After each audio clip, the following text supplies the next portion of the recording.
All right, Jonathan, this trim rack. You're the only dude in town that I see do this. Yeah. What's the idea behind having the trim rack like this? So a lot of your trim, just like behind you, they're using this material right now, but if that gets left on the floor, what's gonna happen is people are gonna step on it. People are gonna put ladders on it. They're gonna stack stuff on top of it. For us, like, this is a way to get it elevated off the ground to protect it, because this trim isn't cheap.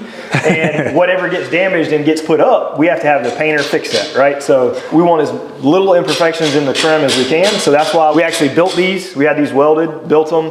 So these are made just for this? Yeah, we're made just for this. Okay, man, that's awesome. I'm sure you can buy them. We just made ours. We use scaffold bracing to support it. But it just helps to get our trim off the ground level, so we're not having people throw stuff on top of it. Trash isn't on there. People aren't walking on it, things like that. Dude, I see so many, even when we were having our house built, it was just like boot marks all over the trim.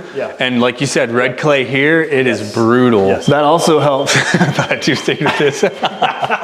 Another thing too, moisture. If you are having it sitting on concrete, there is moisture in that concrete. I'm sure it'd be minuscule, but there could be some absorption of water as well into that wood. Well, you can see it when you move the trim, you can see the watermark underneath of it. Correct. We don't use a lot of MDF. Sometimes we will use it on our crown and things like that if it's a certain profile that we want. Okay. But if you do use a lot of MDF absorbs moisture, like, I mean, very quickly. So it can take any little bit of moisture and it's going to absorb. A little bit of swell. And when that happens, you know what it'll do. So, so yeah, just using this is just helping us get it off the floor, protect it. And it's giving you tons more storage too in here, because you spread this out, man, you have no real estate to put anything. Yep.